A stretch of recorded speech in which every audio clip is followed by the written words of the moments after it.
మొన్న ఎన్నికలు వచ్చాయి. 2024 ఎన్నికలు ఒక చరిత్రను సృష్టించిన ఎన్నికలివి.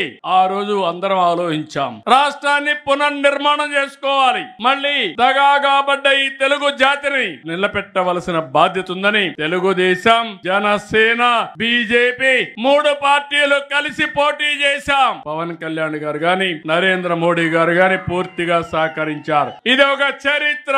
93% స్ట్రైక్ రేట్. ఈ రోజు నేను చెప్తున్నా, మన మీద చాలా ఆశలు పెట్టుకున్నారు. కార్యకర్తల్లో యాస్పిరేషన్లు ఉన్నాయి. ఇప్పుడు నేను వస్తే కాగితాలు ఇస్తూనే ఉన్నారు. ఇది నాకు కొత్త అనుభవం. ఎప్పుడు కూడా కాగితాలు ఇచ్చేవాళ్ళు కాదు పదవుల కోసం. మీలో యాస్పిరేషన్లు ఉన్నాయి, ప్రజల్లో యాస్పిరేషన్లు ఉన్నాయి. అయితే దీన్ని సాధించడం కోసం అనునిత్యం పనిచేయాలి. కొంచెం ఎక్స్ట్రాగా పనిచేస్తే తప్ప ఇది సాధ్యం కాదని చెప్పి కూడా నేను మీకు తెలియజేస్తున్నా.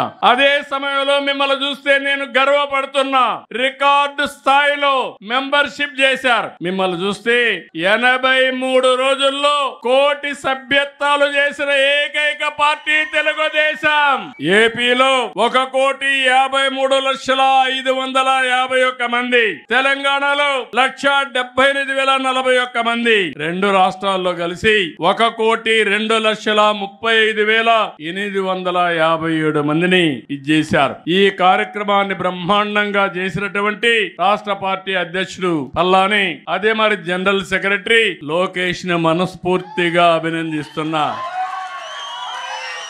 తెలుగుదేశం పార్టీ మొదటి నుంచి కూడా కార్యకర్తల కోసం ఆలోచించిన పార్టీ. ఓసారి నాకు బాధ కలిగేది, నిద్రపోని రోజులున్నాయి. ఒక కార్యకర్తని నడి రోడ్డు మీద చంపినప్పుడు, నా కుటుంబ సభ్యుడిని చంపినప్పుడు ఎంత బాధపడ్డానో మీరు గుర్తుపెట్టుకోవాలి. అందుకే అలాంటి కార్యకర్తల కోసం దేశంలో ఎవ్వరూ పెట్టలేదు.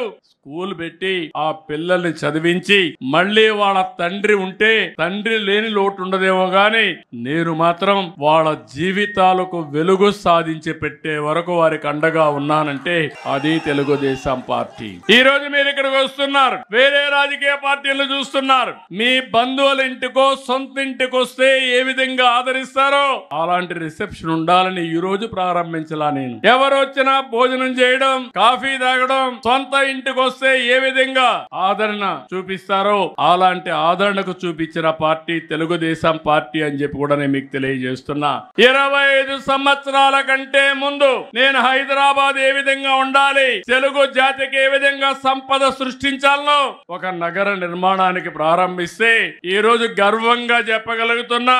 ఆ రోజు మనం తెలుగుదేశం పార్టీ ప్రారంభించిన పనుల వల్ల తెలంగాణ రాష్ట్రం నెంబర్ 1 స్టేట్ గా ఎక్కువ తలసరి ఆదాయం వచ్చే రాష్ట్రంగా తయారైందంటే అది తెలుగుదేశం పార్టీ కాంట్రిబ్యూషన్. అది ఈ రోజు ఇంకొక మాట కూడా చెప్తున్నా మీ అందరికీ. ఈ రోజు 25 సంవత్సరాల కంటే ముందు నేను ఐటీ మాట్లాడా, హైటెక్ సిటీ కట్టా, ప్రజల్లో చైతన్యం తీసుకొచ్చా. అప్పుడు నన్ను నమ్మలేదు గాని ఈ రోజు మీరు చూస్తే మీ ఊర్లో ఎంత మంది ప్రపంచంలో వేరే దేశాల్లో ఉన్నారో చూస్తే దానికి దోహదం చేసిన పార్టీ తెలుగుదేశం పార్టీ. అది సాధించిన జెండా తెలుగుదేశం పార్టీ జెండా.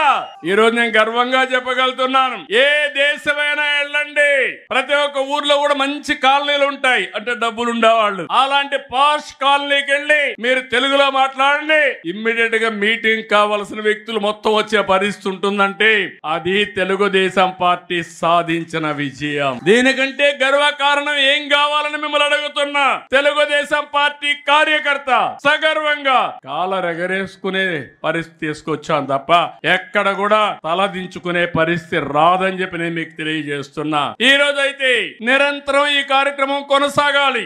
ఎవరైతే ఆలోచించడం ఆపేస్తారో, లేకపోతే తెలుసుకోవడం ఆపేస్తారో వాళ్ళు అక్కడి నుంచి పతనం అవుతా ఉంటారు, వ్యక్తులు గాని వ్యవస్థలు గాని.